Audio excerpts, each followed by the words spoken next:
Alors, bon midi tout le monde. Bienvenue à cette conférence midi en santé et bien-être des hommes du regroupement des organismes pour hommes de l'île de Montréal.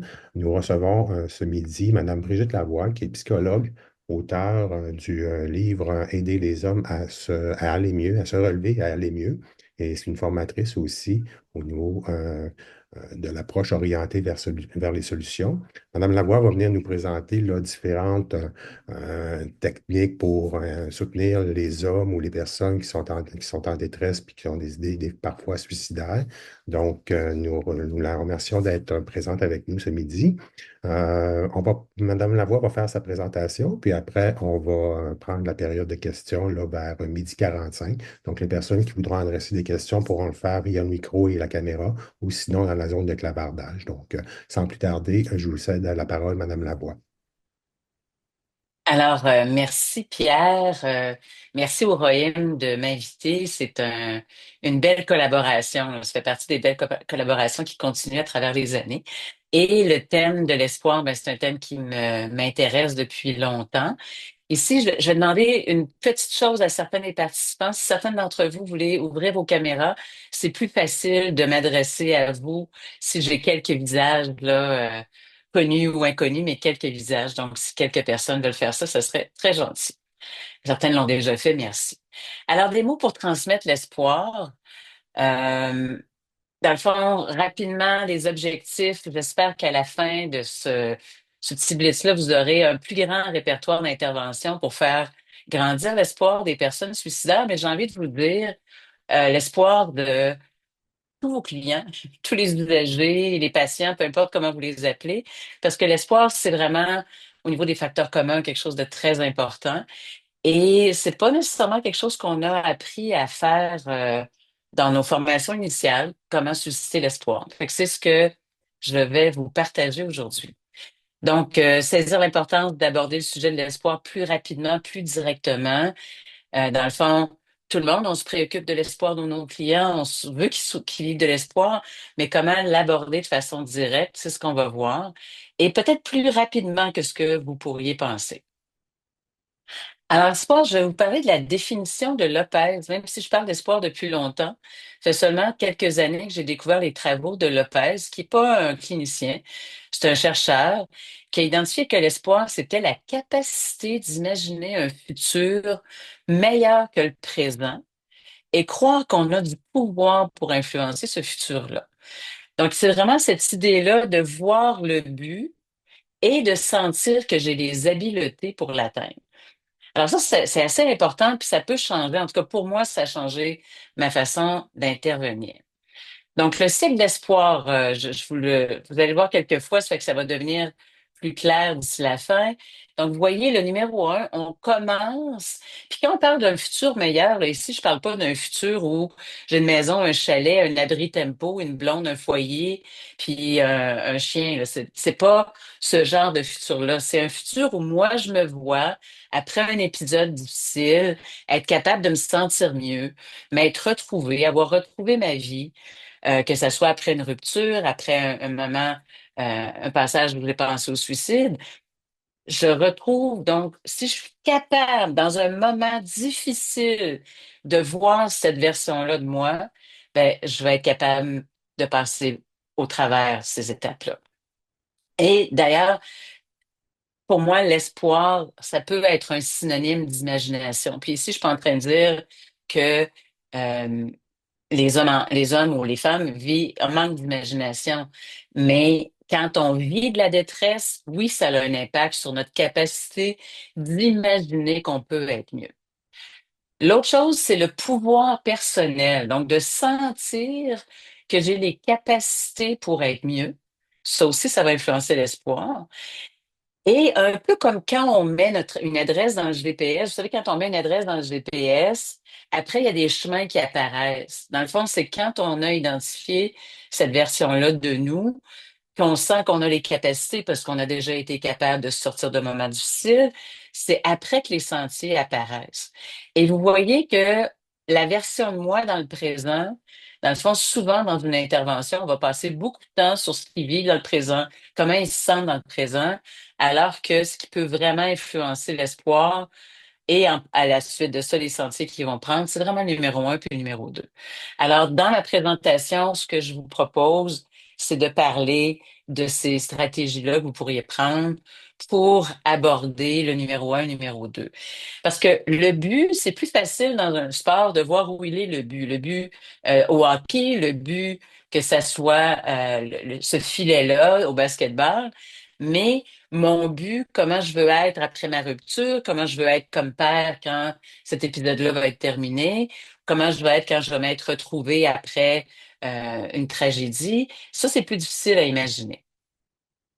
Donc, parler d'espoir, l'espoir ne peut pas attendre la fin d'une série de questions sur les difficultés. On ne peut pas attendre que la souffrance ait fini de s'exprimer pour s'intéresser à l'espoir. Avant, je l'ai déjà dit dans des formations, puis ça fait partie de ce qui me motive à faire des conférences comme celle-là, c'est pour dire, croyez pas ce que j'ai dit il y a 10 ans, c'est plus vrai. Donc, avant, je disais, il faut laisser la souffrance, un peu le verre de souffrance se vider un peu avant qu'on puisse amener quoi que ce soit de positif. Maintenant, ce que je dis, c'est qu'il y a des gens que c'est pas un verre de souffrance qu'ils ont, c'est un boyau d'arrosage de souffrance. Donc, si on attend que toute la souffrance soit exprimée, on va se noyer dans le bureau avec le client, là. On ne peut pas non plus attendre un deuxième contact pour parler d'espoir. Et l'adresse de l'espoir, c'est dans le futur. Donc, on ne veut pas rester seulement dans le moment présent, on veut aller dans ce futur-là. Donc, pointer vers le futur, vous voyez, au lieu que de pointer vers les problèmes. Peut-être que cet été, vous avez appris à un enfant à faire du vélo. Vous avez tous et toutes l'expérience de dire, ah, si on dit à un enfant qui apprend à faire du vélo, regarde pas le fossé, regarde pas le fossé, regarde pas le fossé, il va s'en aller dans le fossé. Alors que si on dit droit devant, regarde ce qu'il y a devant toi, c'est là qu'il va être capable d'avancer. Alors, dans nos interventions, on passe beaucoup de temps à parfois, en fait, ce que je vous dis, c'est trop de temps à fixer le problème et pas assez de temps à dire, mais c'est vers là que je veux m'en aller. Donc, comment on peut les aider à imaginer? Puis ici, je veux vraiment faire une distinction dans tout ce que je vais vous dire dans les prochaines minutes. C'est pas qu'est-ce que tu vas faire pour être mieux. C'est, supposons que tu es mieux, ça ressemble à quoi? Ça va être quoi les signes concrets observables que tu es mieux plutôt que qu'est-ce que tu vas faire? Donc, je vous donne différentes phrases que vous pouvez utiliser selon vos contextes. Vous allez, la présentation va être sur le site Internet et après la présentation, vous aurez le PDF sans les images avec les questions. Donc, vous n'avez pas besoin de les écrire frénétiquement, vous pourrez les avoir. Donc, imaginez commencer vos rencontres tout de suite par une question sur l'espoir. Au lieu de demander qu'est-ce qui t'amène ici? C'est quoi le problème qui t'amène ici? De dire qu'est-ce que tu espères qui va être mieux après notre rencontre, après notre échange, après notre appel. Ou je veux que notre rencontre soit utile. C'est quoi un signe concret dans les prochains jours qui va te dire que tu n'as pas perdu ton temps en venant ici? Puis là, vous voyez, entre autres avec des gars, de dire tout de suite qu'on veut pas qu'il perde son temps. Donc, ça va être quoi les signes observables qui va lui faire dire qu'il n'a pas perdu son temps? Je vais être utile aujourd'hui. Qu'est-ce qui va te montrer que notre rencontre a fait la job? Qu'est-ce que ton ami, tes enfants ont besoin de voir pour arrêter de s'inquiéter? S'il nous dit, ben moi, je voulais pas être ici, c'est ma femme qui s'inquiète. Ben, qu'est-ce qu'ils ont besoin de voir pour arrêter de s'inquiéter? Pour être rassuré dans les prochains jours? Ou pour que tu puisses te débarrasser de moi? Qu'est-ce qui a besoin de se passer pour que tu aies envie de revenir? Que tu dises à ta conjointe, ta mère, c'est elle qui t'a dit de venir, que ça vaut la peine de continuer.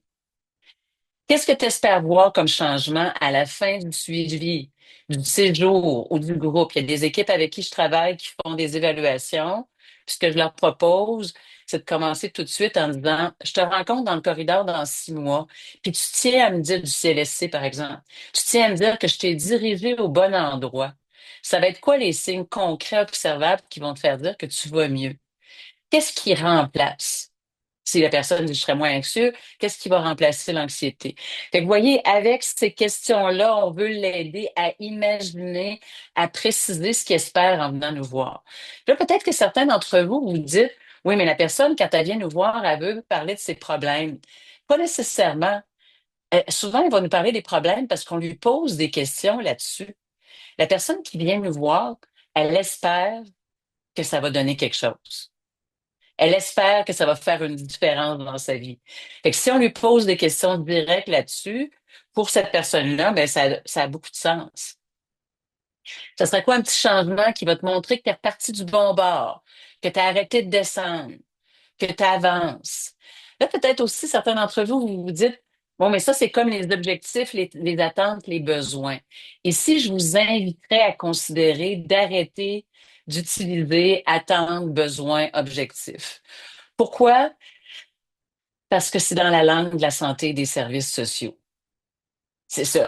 Je sais pas si vous avez réalisé qu'on a une langue, nous autres. Puis, vous pourrez continuer d'être bilingue, ce qui fait que les réponses que les gars vous diront par rapport à ce qu'ils espèrent, vous pourrez les mettre dans les cases pour attendre besoins objectifs.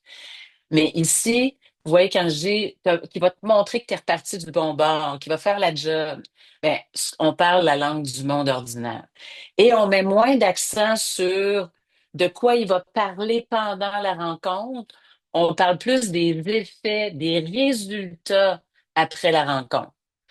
Et ça, on peut faire ça à chacune des rencontres. Étant donné que je peux malheureusement pas, si vous avez besoin de mettre en parenthèse, le gars vous dit ben, que lui, il voudrait que ce qui se passe, c'est que sa conjointe revienne. Étant donné que je peux malheureusement pas faire revenir ta conjointe, qu'est-ce que tu espères qui va être mieux après être venu ici aujourd'hui? Étant donné que je peux malheureusement pas faire revenir ton fils qui est décédé par suicide, qu'est-ce que tu espères qui va être mieux après être venu ici aujourd'hui? Si je vous raconte un petit exemple, il y a un médecin qui travaille avec des enfants qui disait des fois, j'ai besoin d'annoncer aux parents que leur enfant va décéder. C'est la pire partie de ma job. Et quand je leur annonce, quand je dis au niveau médical, on ne peut plus rien faire pour votre enfant, ce que je leur demande, c'est compte tenu de cette terrible nouvelle-là que je vous annonce aujourd'hui, qu'est-ce que vous espérez? Et ça permet aux parents de dire, ben, est-ce qu'il pourrait être à la maison dans sa chambre avec son frère? C'est tout. Est-ce qu'il est obligé d'être attaché avec toutes ces fils-là parce que c'est difficile pour lui de jouer?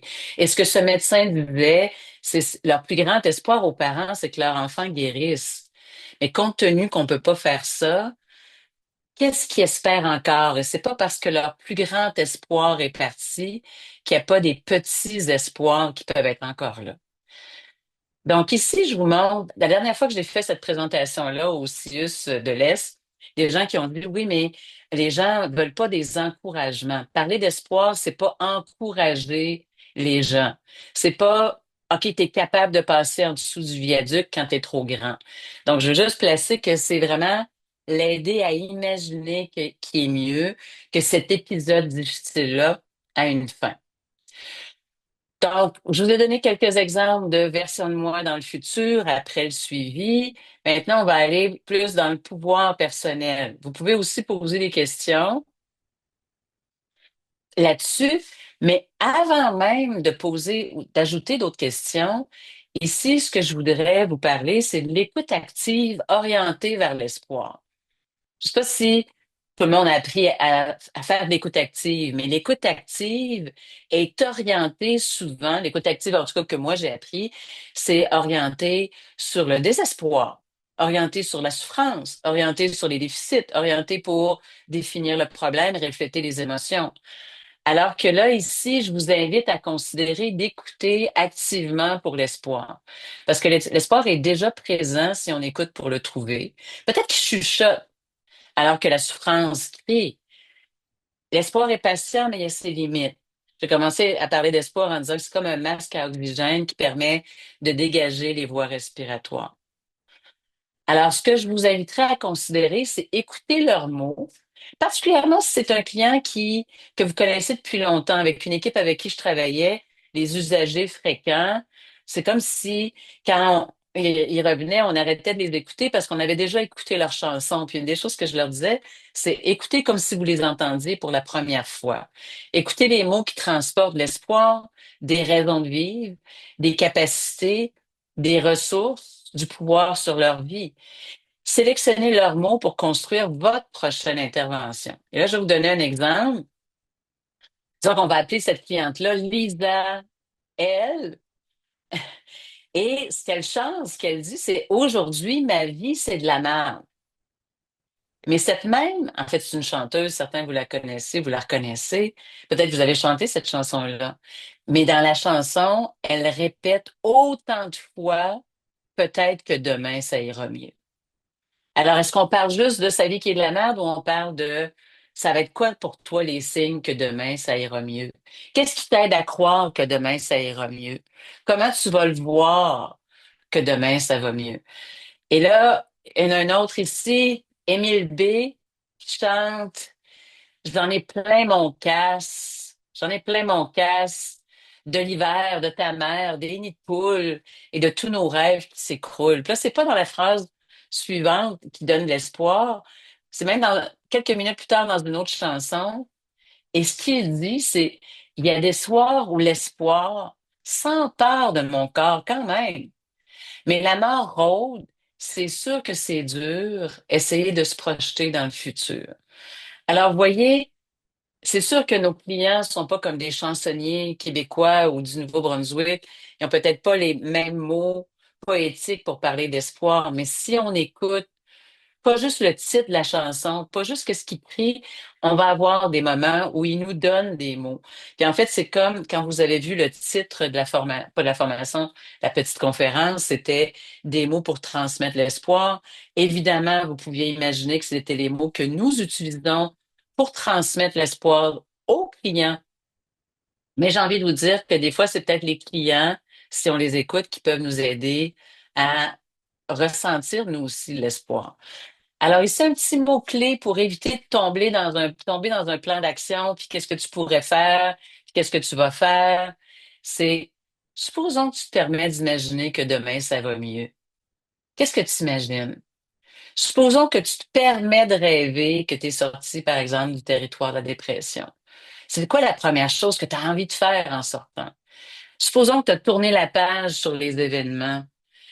C'est quoi le premier signe qui va faire dire que tu t'es retrouvé, que tu te reconnais?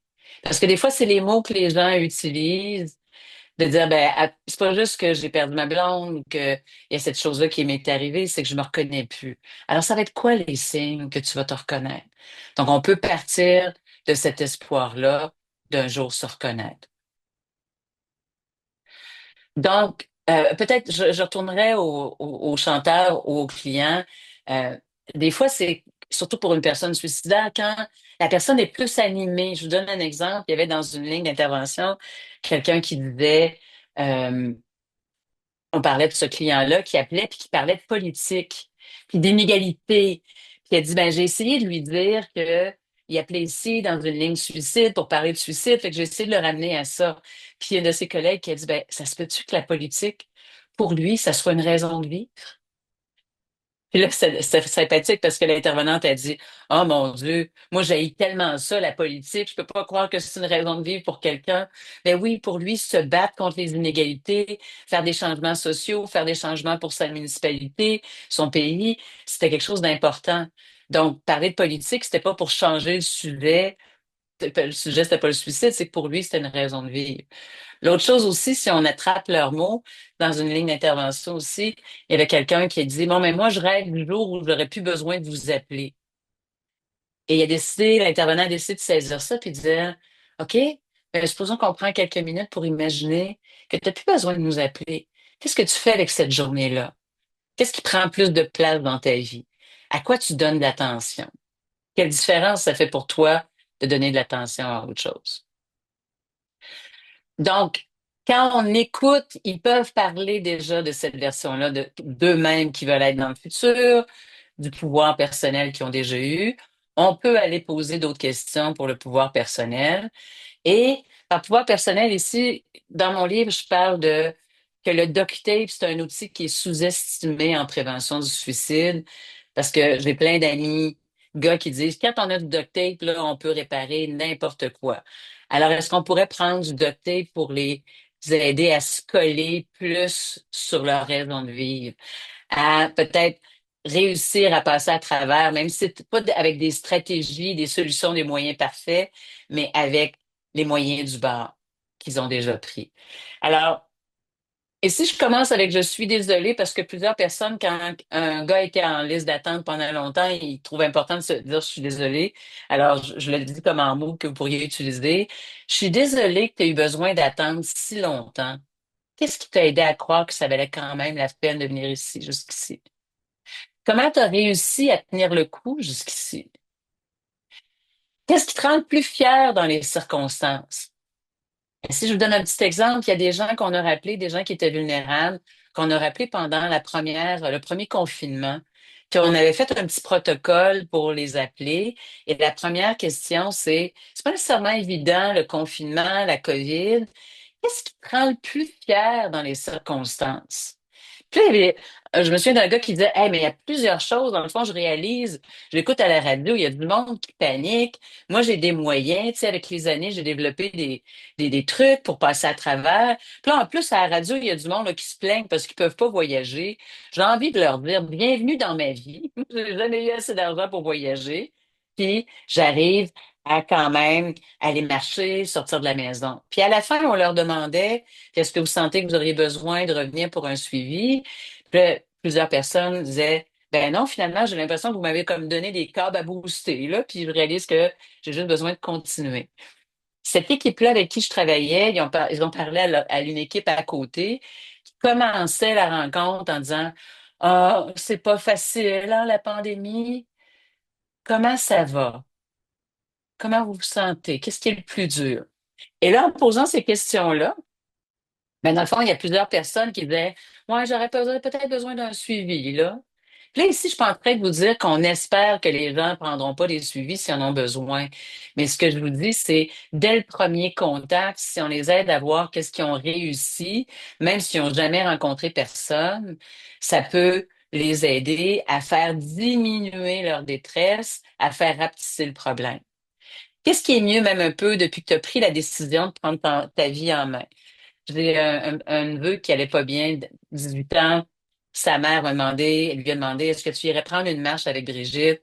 Il a dit oui. Puis elle m'avait dit qu'il allait pas bien. Puis je me disais, comment je vais l'aborder? Fait qu'on s'en va marcher et je lui dis, j'ai pas dit, ah, ta mère m'a dit que ça allait pas bien. J'ai pas dit que ta mère m'a dit que tu vis un moment difficile. J'ai dit, ta mère m'a dit qu'en ce moment, tu es en train de prendre des décisions pour prendre ta vie en main, là.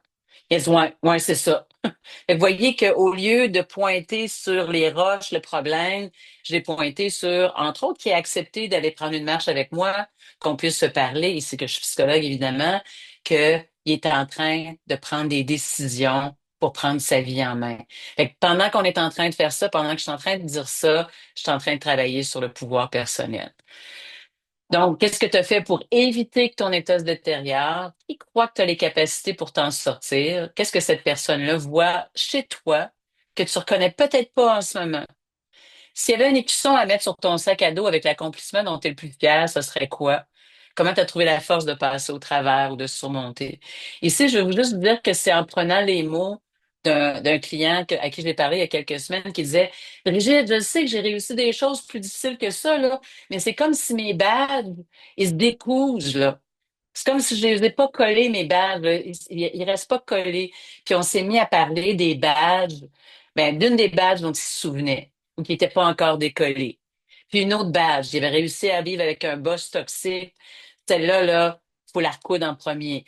Donc, aller chercher les badges qui ont déjà réussi. Avec lui, c'était une façon de... J'ai écouté qu'il a parlé que les badges s'effaçaient, puis on a parlé pendant tout le reste de l'intervention de comment recoudre ces badges une à une. Donc, ici, je vais vous parler de quelque chose d'un petit peu difficile dans les dernières années. Ben, peut-être pour les gens qui ont plus d'expérience ici, plus qu'on a d'expérience, plus qu'on a fait des erreurs. Plus qu'il y a des choses que la recherche voulait faire il y a 20 ans, puis qu'aujourd'hui, ben, on dit qu'on fait autre chose. Et quand j'ai travaillé, dans le fond, je suis co-auteur, certains le savent déjà, mais je suis co-auteur de la grille d'estimation de la dangerosité, qui s'appelle maintenant le JEDFAS. Et dans le fond, quand on a voulu améliorer la grille, à l'époque, c'était le COC, on apprenait en même temps qu'il y a certaines de nos interventions, certaines de mes interventions, je vais prendre la responsabilité, qui pouvait causer plus de désespoir.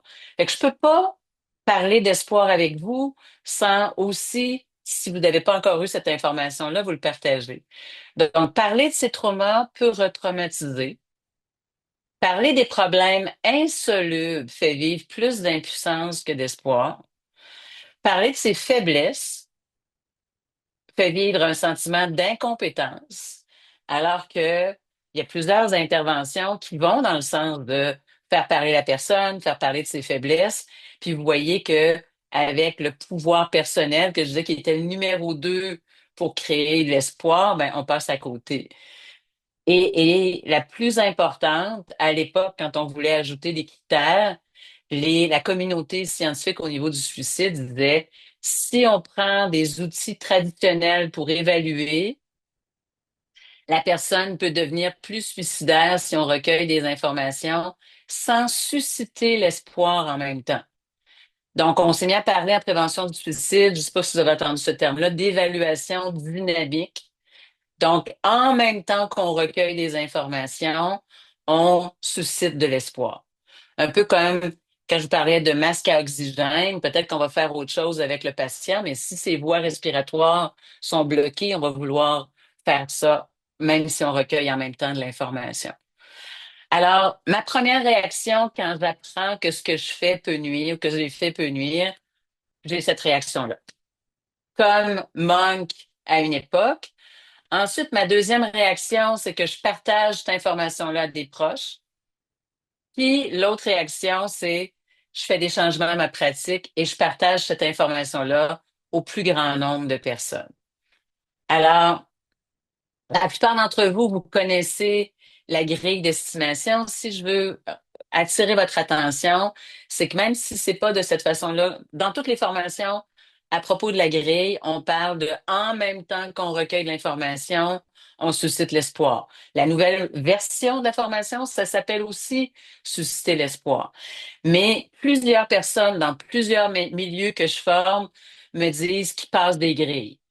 Puis là, il y a les obligations, puis là, ils passent la grille. Et c'est pas l'esprit de la grille. L'esprit de la grille, c'est vraiment qu'en même temps qu'on recueille l'information, on va aller poser des questions sur comment la personne réussit à éviter du pire.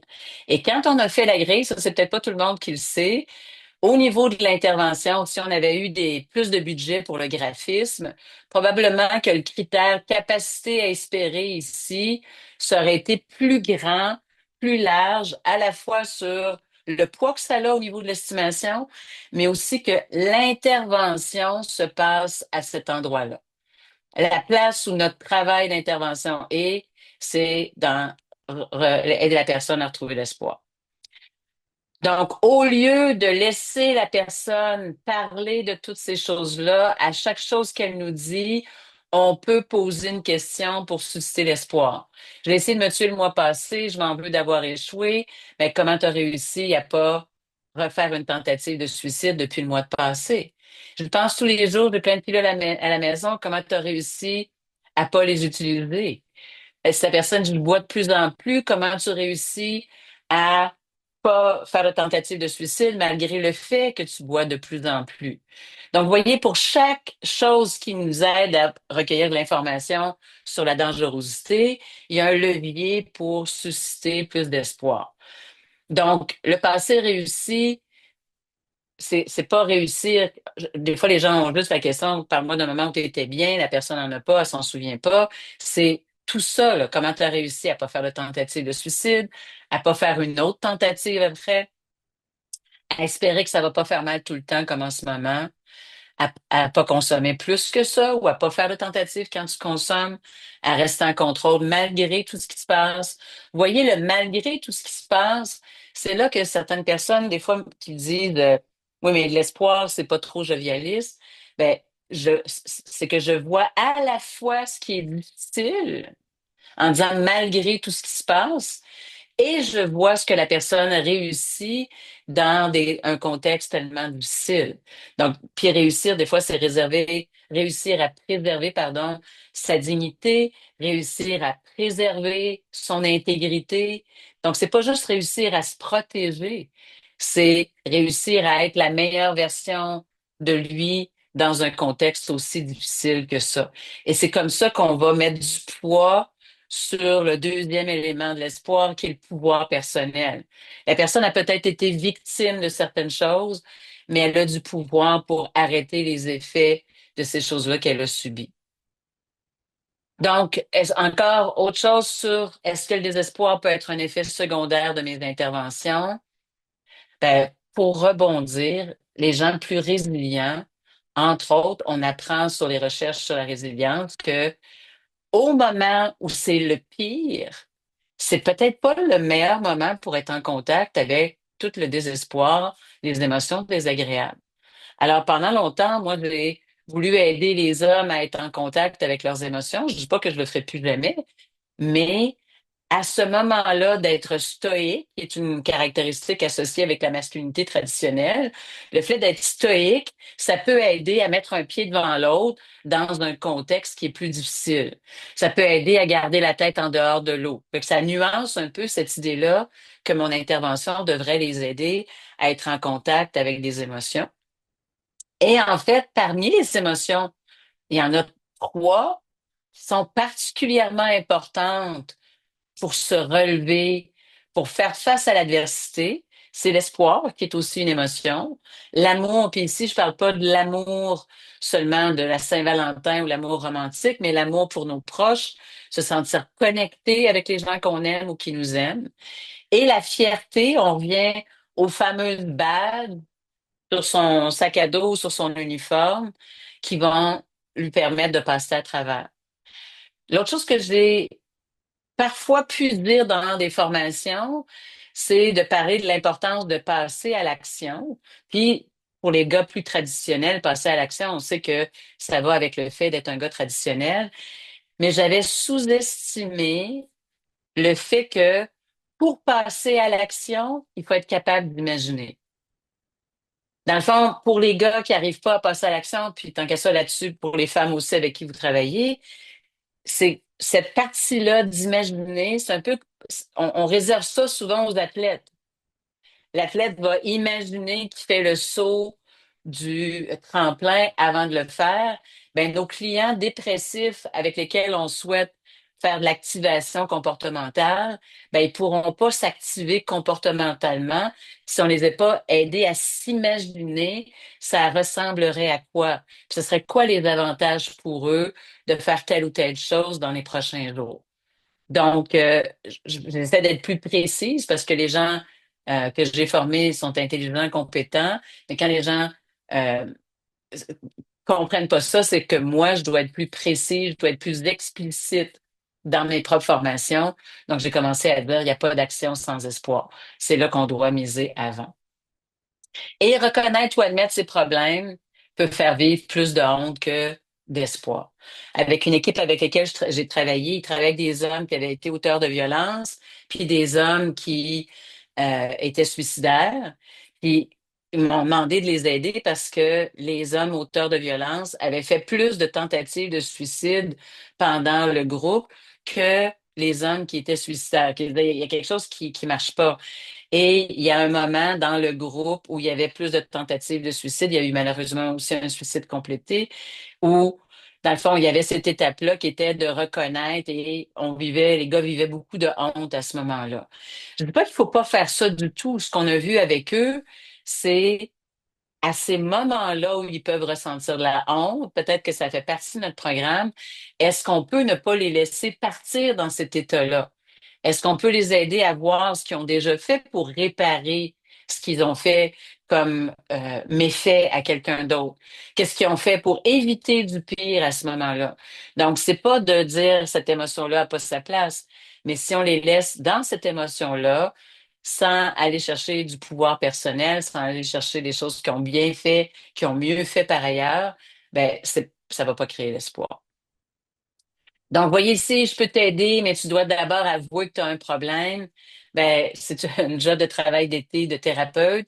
Souvent, on veut travailler de cette façon-là, et ça, c'est pas la même chose que dire, j'espère t'aider. Qu'est-ce que tu espères qui va être mieux après? Et de voir les signes qui sont déjà là plutôt que d'en avoir plus.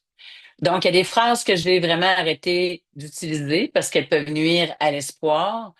Donc, tout ce qui va dans le sens de il faut, vous devez, puis là, peu importe ce que c'est, admettre vos erreurs, reconnaître vos faiblesses, parler, demander de l'aide pour être bien.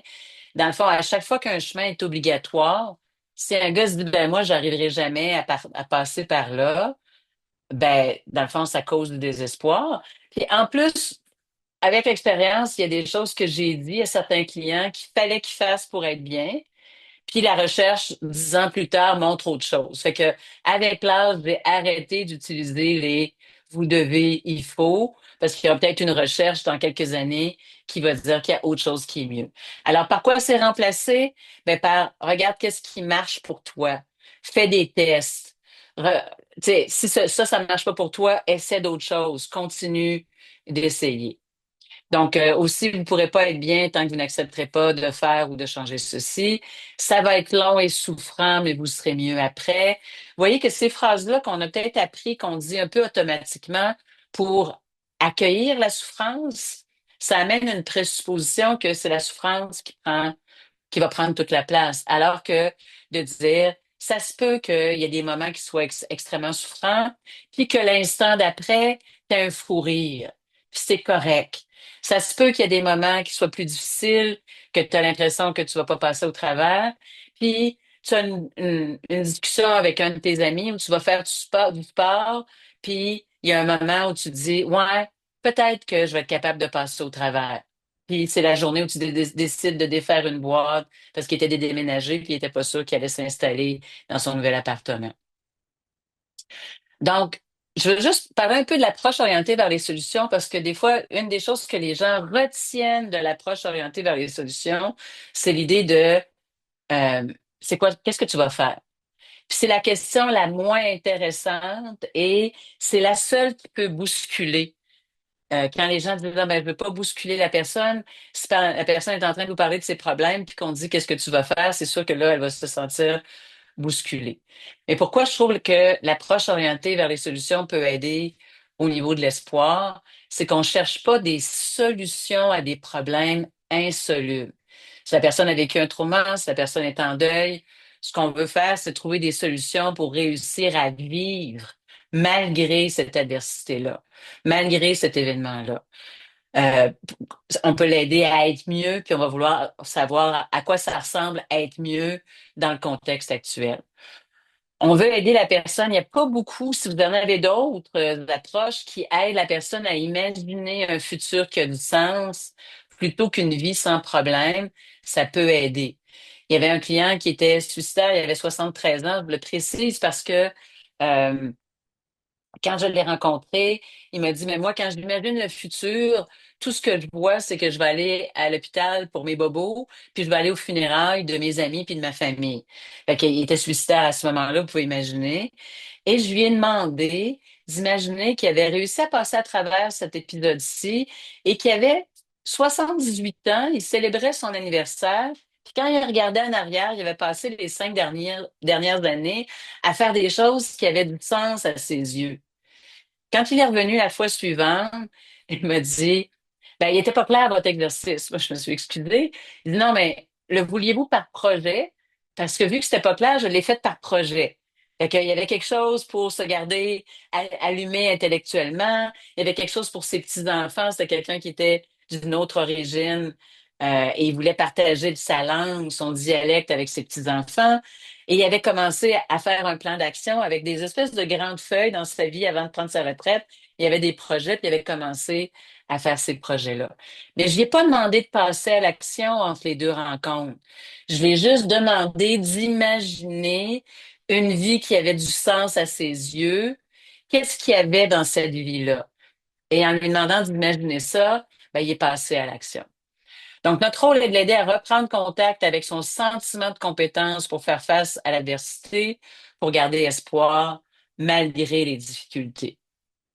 Alors, dans les outils plus récents de l'approche orientée vers les solutions, il y a un auteur qui s'appelle Asen Moon qui dit que quand les gens parlent, ils vont toujours parler dans un ou l'autre de ces cadrans-là.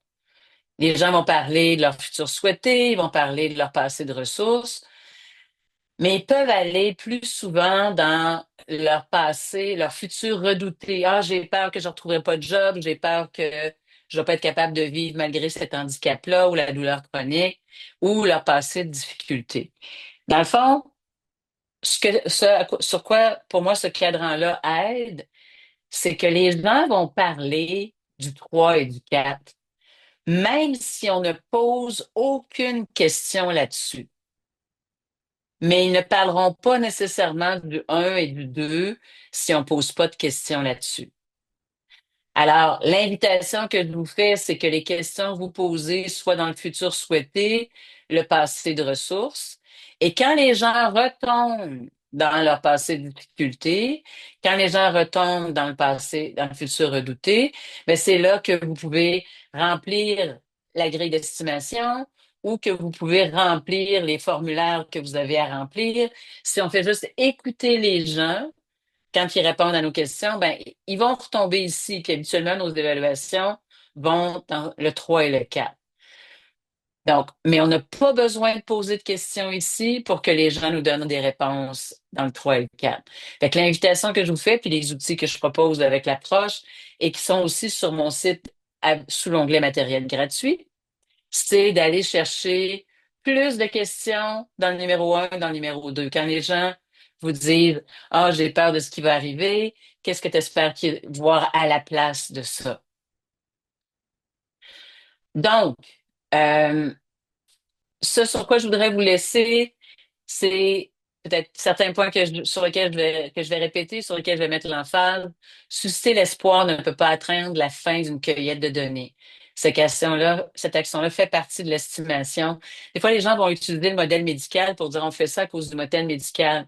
Mais si quelqu'un est en douleur à l'urgence de l'hôpital, on va lui donner de la codéine pour faire diminuer la douleur.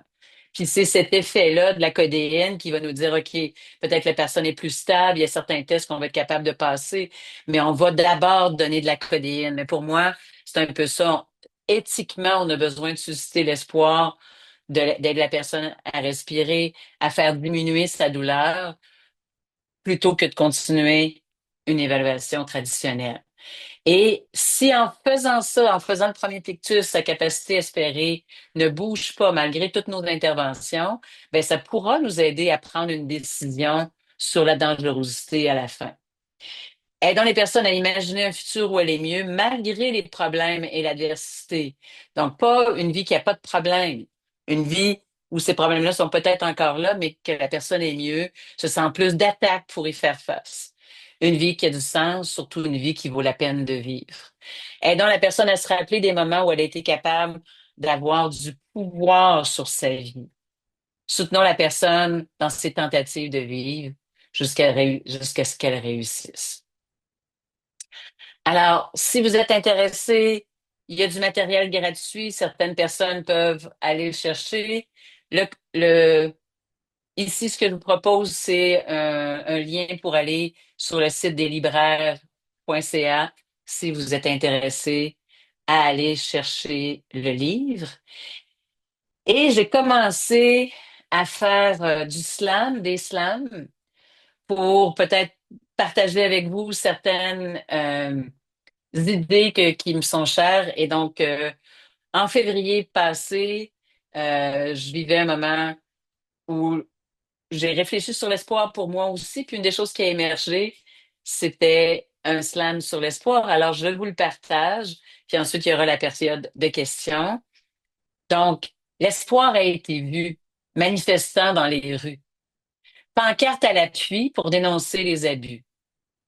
Dans certains États, l'espoir est un acte de résistance, un refus de la morosité, du cynisme et de l'indifférence. L'espoir appelle quand il se trouve enseveli sur les décombres d'une explosion, d'un tremblement de terre ou d'une élection. L'espoir crie à tue-tête à l'urgence de l'hôpital, presque en suppliant. À l'étage, il chuchote doucement, dans les gestes d'un proche aidant. Comme un masque à oxygène, l'espoir permet de respirer. Dégager les voies respiratoires, c'est toujours le premier soin à donner. L'espoir peut rester dans la salle d'attente, trop timide pour s'inviter. Offrons-lui autant d'égards que la détresse. souvent la première entrée.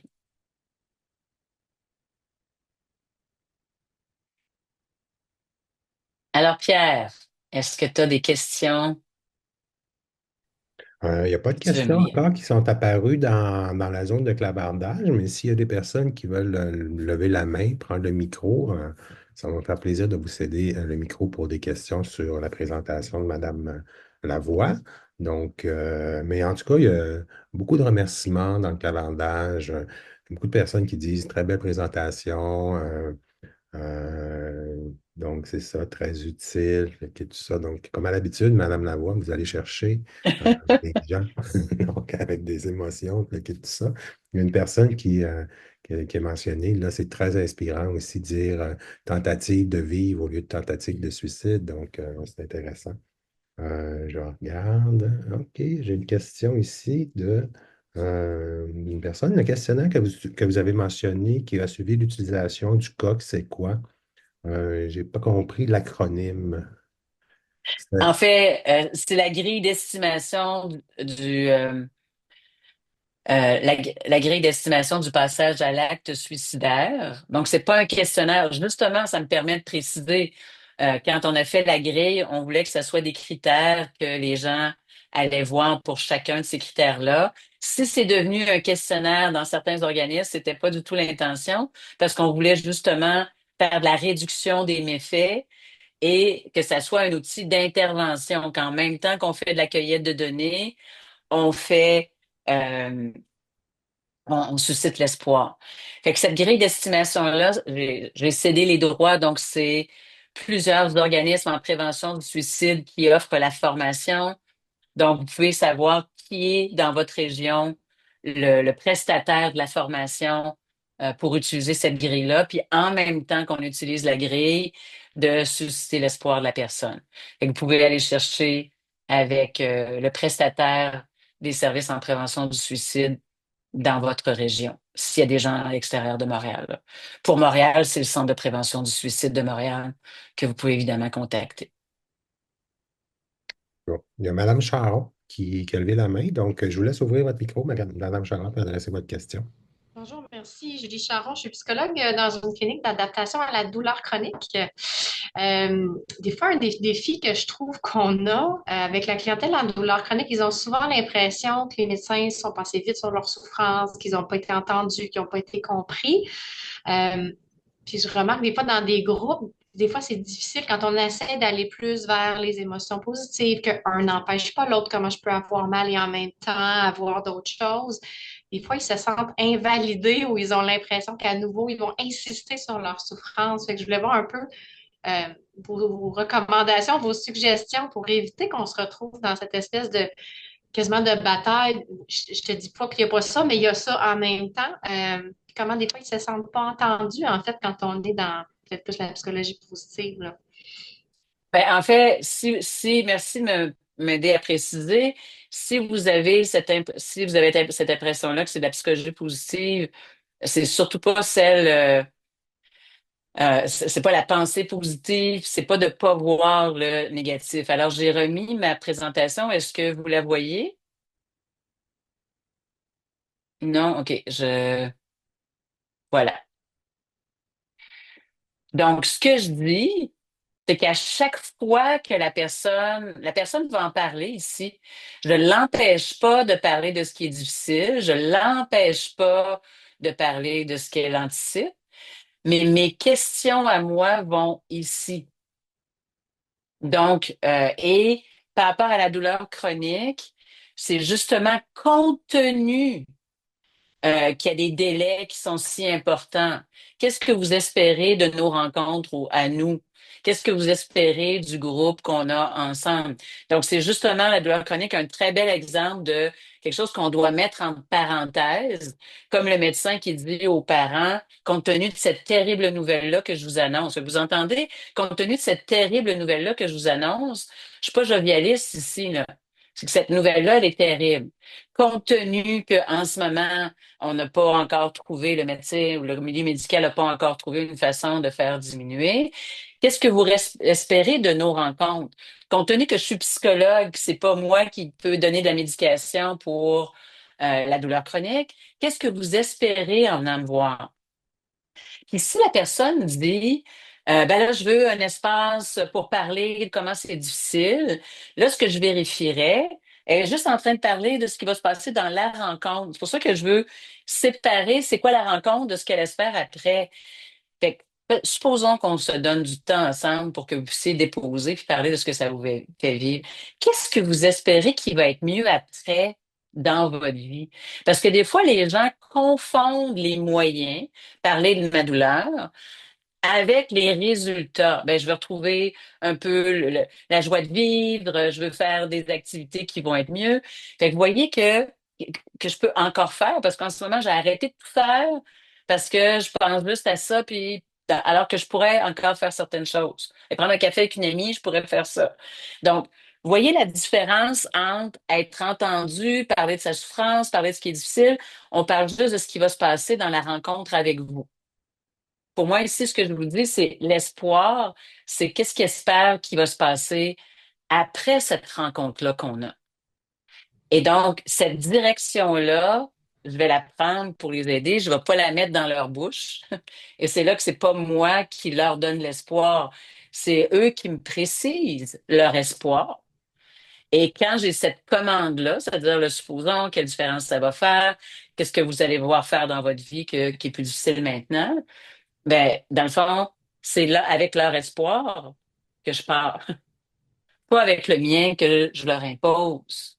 Est-ce que vous Bon, voyez la merci. Ouais, différence? puis je trouve que j'aime bien cette idée de, on est en train de parler du maintenant, mais nous, on veut aussi les amener à voir, comme vous dites, en dehors de notre rencontre, après ce groupe-ci, après ces rencontres-là, qu'est-ce qu'ils espèrent? Puis oui, je ne pourrais pas changer le fait que par le passé, ils n'ont pas été entendus, mais il y a des choses qu'on peut faire dans le concret. Merci. Et peut-être trois documents qui pourraient aider par rapport à ça. Un que j'ai écrit, qui est commencé par chaque rencontre par l'espoir. Et un autre qui est toujours sous l'onglet matériel gratuit sur les objectifs.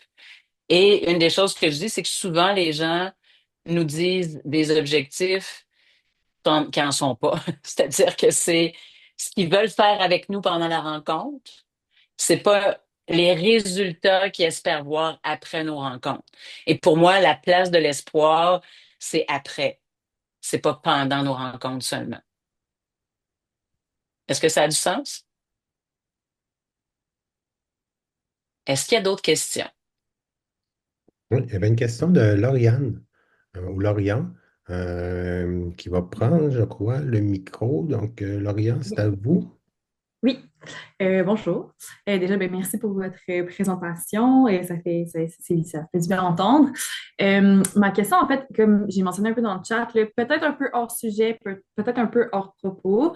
En fait, en ce moment, je suis en processus pour devenir formatrice de la passe. Donc, Mhm. je suis en train d'avancer là-dedans. Puis, je me demandais, est-ce que vous aviez comme un message en particulier ou un élément à marteler ou quelque chose en particulier euh, qui sera partagé au futur groupe de gens qui vont passer cette formation-là?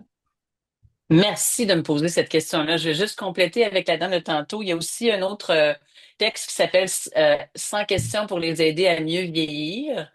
C'est pas toujours les vieux qui ont de la douleur chronique, mais des fois ça fait partie. Donc, dans ce texte-là, Julie, il y aurait des choses aussi.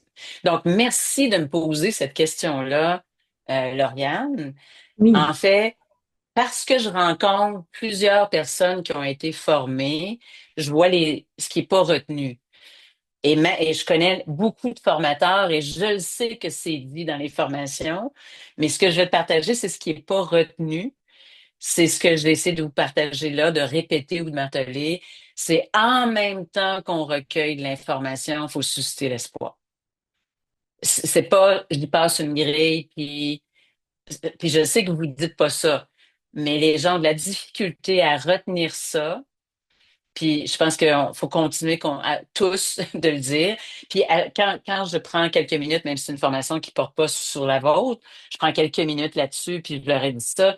Ah oui, mais là, on sent tellement de pression, puis là, il y a l'agrément, puis on est évalué par nos ordres, etc. Puis mais l'intention de la formation, c'est qu'en même temps, puis je leur rappelle que la première version, il n'y avait pas de questions dans la pondération, il y avait juste des réponses. Pourquoi? C'est qu'on voulait que les gens écoutent les clients, puis que ça soit de cette façon-là qu'ils remplissent la grille, puis qu'ils remplissent les critères. Puis, entre toi et moi, bien sûr, les gens écoutent les clients, mais ce que je veux dire, c'est écouter pour compléter, prendre une décision sur la dangerosité plutôt que de poser des questions. Fait que, ça ne veut pas dire qu'on n'en posera jamais. Si on n'a pas, on ne sait pas si elle prend une médication, peut-être qu'il faut la poser directement. Mais de dire aux gens que si on écoute à chaque fois que la personne retombe dans le passé avec les échecs, à chaque fois qu'elle retombe dans le futurité ou qu'elle retombe dans la boîte ou dans le volcan, si on prend le langage que vous utilisez, vous allez être capable de remplir des informations. Mais donc, utilisez votre temps de questions pour susciter l'espoir. Est-ce que ça a du sens? Puis je sais que vous le faites. C'est plus quand tu dis marteler, parce que quand les gens, euh, après un certain temps, c'est quelque chose qui est oublié, là.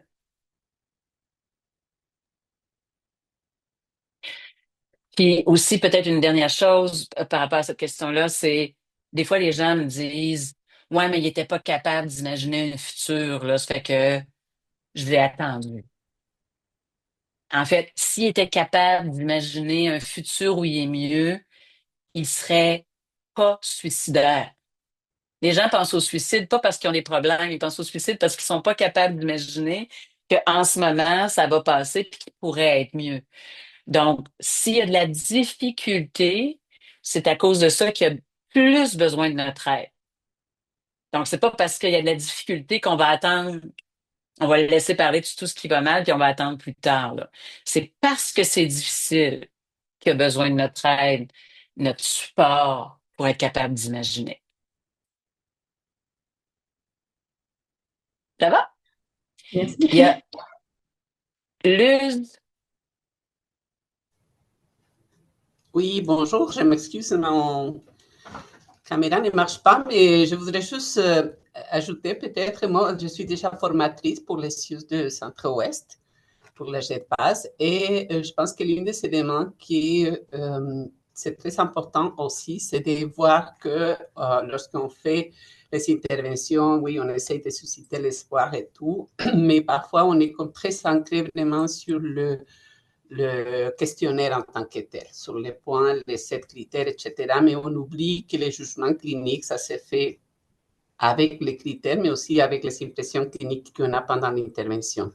Donc, si on reste seulement avec les chiffres qui vont nous donner la grille, ce n'est pas vraiment concluant. C'est mieux toujours de considérer notre jugement clinique, c'est quoi dans les échanges, dans les interventions, qu'est-ce que ça donne, qu'est-ce que peut être plus important, même si au niveau de l'évaluation de la grille, ça nous dit quelque chose. Donc, aujourd'hui, j'ai remarqué dans le cas de capacité à espérer l'espoir, par exemple. Effectivement, c'est quelque chose que, au-delà de c'est quoi les chiffres que la personne peut nous donner, ça va être quoi mon impression, mon opinion clinique. Luz, merci de me poser cette question-là. Pour ceux qui sont encore présents, ce n'est pas un questionnaire. Puis là, je sors un petit peu de la présentation, mais je redeviens la co-auteure d'Agré. Si ça s'appelle un questionnaire rendu dans le milieu, ce n'est pas un questionnaire, ça n'a jamais été un questionnaire. C'était, s'il y avait 7 critères, c'était pour les critères les plus importants pour le passage à l'acte et c'était pour supporter le jugement clinique. C'était là à l'origine et ça devrait être encore ça aujourd'hui. Donc, si c'est devenu un questionnaire, c'est qu'il y a quelque chose qui a glissé dans les ordinateurs, dans les formulaires locaux. Ça n'a jamais été un questionnaire, c'était un outil pour soutenir le jugement clinique.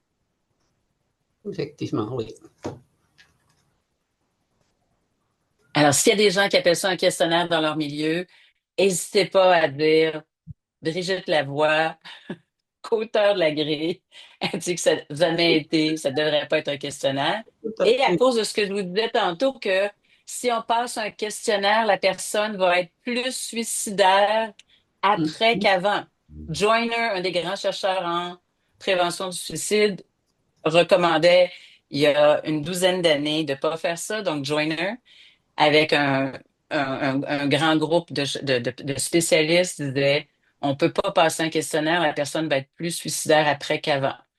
Fait qu'il faut recueillir de l'information, oui, pour prendre une décision, la protéger, mais pas passer un questionnaire.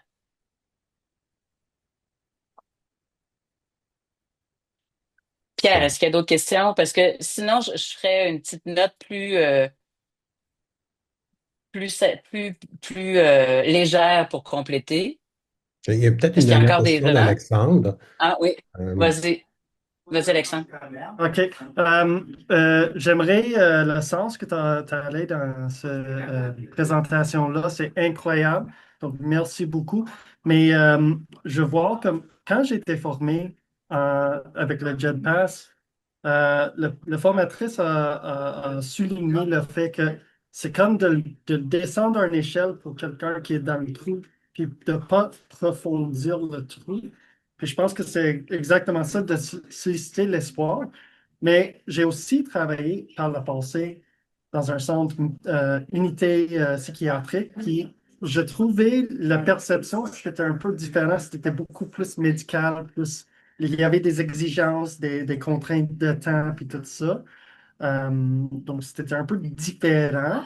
Mais j'aimerais savoir, malgré comme toutes les exigences, le stress qui embarque avec un processus comme ça, comment on peut comme s'outiller pour vraiment rappeler comme revient à l'espoir puis tout ça.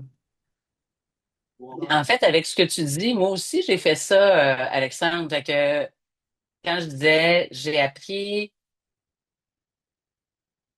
dans le fond, dans les dernières années, on a appris ça, mais moi aussi, là, j'ai dit à des gens, ça va être long et souffrant, puis je vais vous accompagner dans la souffrance, là.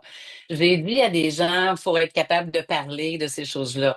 Il y a quand même des recherches plus récentes qui disent que ça peut nuire.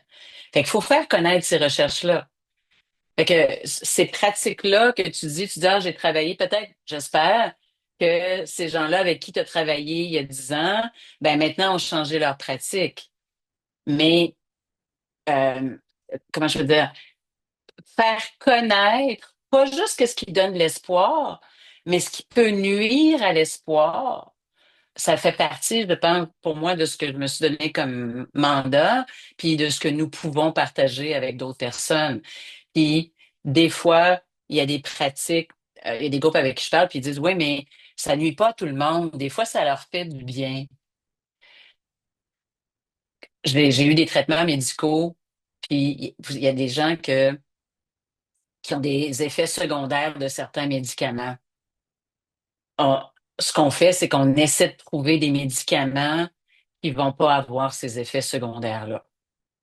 Fait que donc, c'est pas vrai que dans le milieu médical, on a des pratiques qu'on change pas si ça a des effets secondaires. Ça me vient du milieu médical, cette idée-là de, ben, on fait pas juste les meilleurs traitements, on fait les meilleurs traitements avec le moins d'effets secondaires. Puis on n'a pas besoin, au niveau médical, on n'a pas besoin que les effets secondaires soient vécus par 90% de la population. S'il y a des effets secondaires, par exemple la chimio sur 20%, on va essayer de le changer parce que s'il y a 20% qui ne viennent plus à leur traitement de chimio, ben ça va causer un problème. Fait que c'est pour ça que je te dis, quand on dit le milieu médical, ben, inspirons-nous des bonnes choses du milieu médical. C'est pas juste négatif. Puis ça, cette idée-là de dire on va faire attention aux traitements qui ont des effets secondaires. Le milieu médical dit ça. Je pense que nous, dans le psychosocial, on peut s'inspirer du milieu médical là-dessus. Est-ce que ça a du sens?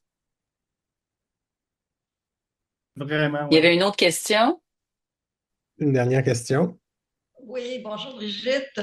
Bonjour. Merci des précisions que vous venez d'apporter. Si je reformulais ça autrement, dites-moi si vous seriez d'accord que dans le fond, la grille qui est suggérée fortement au niveau d'évaluation des risques suicidaires, euh, dans le fond, on devrait s'en servir simplement comme un outil à nous pour guider notre jugement clinique. Et que, par exemple, en fait, je regarde les critères, je parle avec le client et je me rends compte qu'il n'y a pas d'indice important.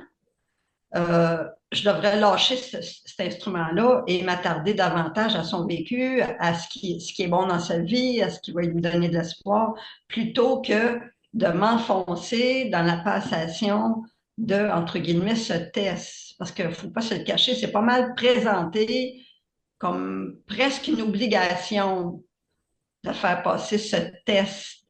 Alors, si, dans le fond, c'est plutôt un outil pour nous, pour soutenir notre jugement, ben, à partir du moment où mon jugement me dit que cette personne-là n'est pas suicidaire, ben, je vais la laisser tranquille avec ses... Fait que là, c'est Monique, hein? Oui, Monique, tu es en train de dire que vous passez la grille à tout le monde, qu'il soit suicidaire ou pas? non.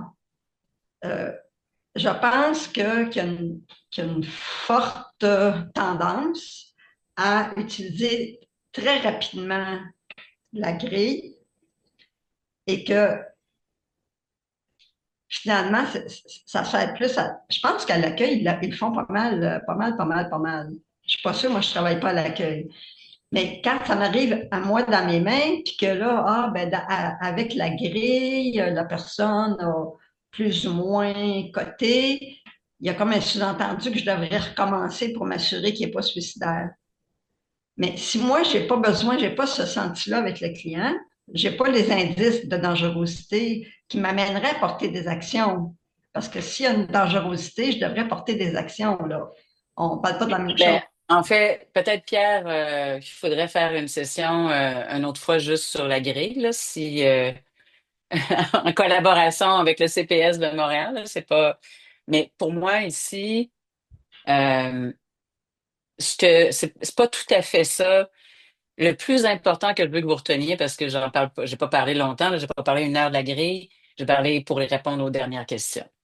Ce n'est pas un test, ce n'est pas un questionnaire, et si les gens passent une grille pour se protéger, se couvrir le dos, parce que j'ai entendu ça, là. C'est pas l'intention qui était derrière. C'était pas un test, c'est pas un questionnaire, c'est pas un outil pour se couvrir le dos. On passe pas des grilles comme on passe. C'est pas, on vérifie la température de tout le monde. Ceci étant dit, c'est un outil clinique validé. C'est-à-dire, ton intuition, une des choses qu'on disait à l'époque, c'est, parce qu'on a fait des tests avec des gens qui avaient 20 ans d'expérience en prévention du suicide. Puis ils disaient, ben, pour moi, c'est ça qui appuie mon jugement clinique. Là, je disais, ben, ce qu'on veut, c'est prendre ce qu'il y a dans la tête de quelqu'un qui a 20 ans d'expérience en prévention du suicide, puis de le donner à une intervenante qui a 23 ans d'âge. Parce que son jugement clinique, il faut qu'il soit basé sur quelque chose. Ça peut pas juste être son senti, ça peut pas juste être son intuition. Fait que cet outil-là peut continuer, si dans un suivi étroit, dans un suivi auprès de quelqu'un de suicidaire, tu peux continuer d'être attentive à certains critères. Peut-être que le critère de contrôle, c'est ça qui est le plus important pour sa vie. Le critère d'espoir, c'est le nerf de la guerre de rencontre en rencontre, du début du suivi à la fin du suivi. Mais quand tu vas lui parler dans un suivi, tu vas pas repasser une grille. Tu vas dire, ben, tu sais, quand tu es arrivé, tu pensais beaucoup au suicide. Supposons que sur une échelle de 1 à 10, à 1, il faut t'hospitaliser tellement t'as des difficultés, puis à 10, tu as retrouvé le goût de vivre, tu as des projets, tu me remercies du suivi, puis tu continues avec ta vie. Tu es où en ce moment? Fait que dans un suivi, on pourrait quand même monitorer où est-ce que la personne est rendue par rapport à ça qui est arrivé au début. Est-ce que ça a du sens? Ça a du sens. En fait, ma préoccupation, c'était aussi au niveau, si vous pouviez donner la référence là, sur l'impact des questionnaires, parce que je ne m'en prends pas spécialement là, à cette échelle-là, mais que passer un questionnaire peut induire autre chose, peut induire des choses. Puis vous avez mentionné ça, si vous pouviez donner la référence, moi, ça me serait utile. Mais en fait, c'est ça spécifiquement, parce que c'est pas spécifique pour la rencontre, c'est le, euh, le Suicide Prevention Lifeline. Tu sais, il y avait un comité. Dans le fond, c'est les références que j'avais quand j'ai travaillé sur la grille. Là. Ça fait que c'est pas les références que j'ai eues pour. Mais le Suicide Prevention Lifeline Committee avait identifié que. Puis si vous allez au Cécile Bardon, au Centre de recherche et d'intervention sur le suicide, parle d'évaluation dynamique. Elle en parle encore d'évaluation dynamique.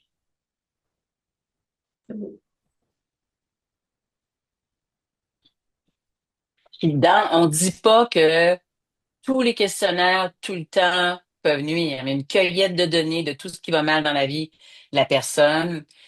Puis là, un autre texte que tu as peut-être déjà lu, Monique, c'est être résilientologue au lieu d'être événementologue. Donc, ça aussi, ça va dans le sens de, au lieu de les laisser parler des événements puis qu'ils soient retraumatisés. Donc, ça, c'est un texte que j'ai sur l'onglet matériel gratuit. Merci. On va terminer avec cette dernière intervention. On a déjà passé l'heure qui était prévue pour Oui, hein? cela. Donc, il y a beaucoup de merci, il y a beaucoup de super dans le clavardage, Madame Lavoie. Donc, on vous remercie beaucoup. On vous remercie beaucoup aussi aux personnes présentes là, qui tout ça. Donc, vous allez recevoir une communication vendredi cette semaine avec la présentation, un lien vers l'enregistrement vidéo aussi, puis un petit sondage d'appréciation là, qu'on vous demande de remplir. Ça prend quelques minutes à remplir. Nous, ça nous permet de nous ajuster puis de prévoir d'autres conférences midi. La prochaine conférence midi va avoir lieu le 10 novembre prochain. Ça va être fait par l'équipe du service de dépendance du CIUS Centre-Sud. Puis ça va porter justement sur l'accès aux services en dépendance là, qui sont offerts là, par le CIUS Centre-Sud. Donc, on vous remercie beaucoup. On vous souhaite une bonne fin de journée. Puis, Merci tout le à monde. bientôt. Merci. Merci.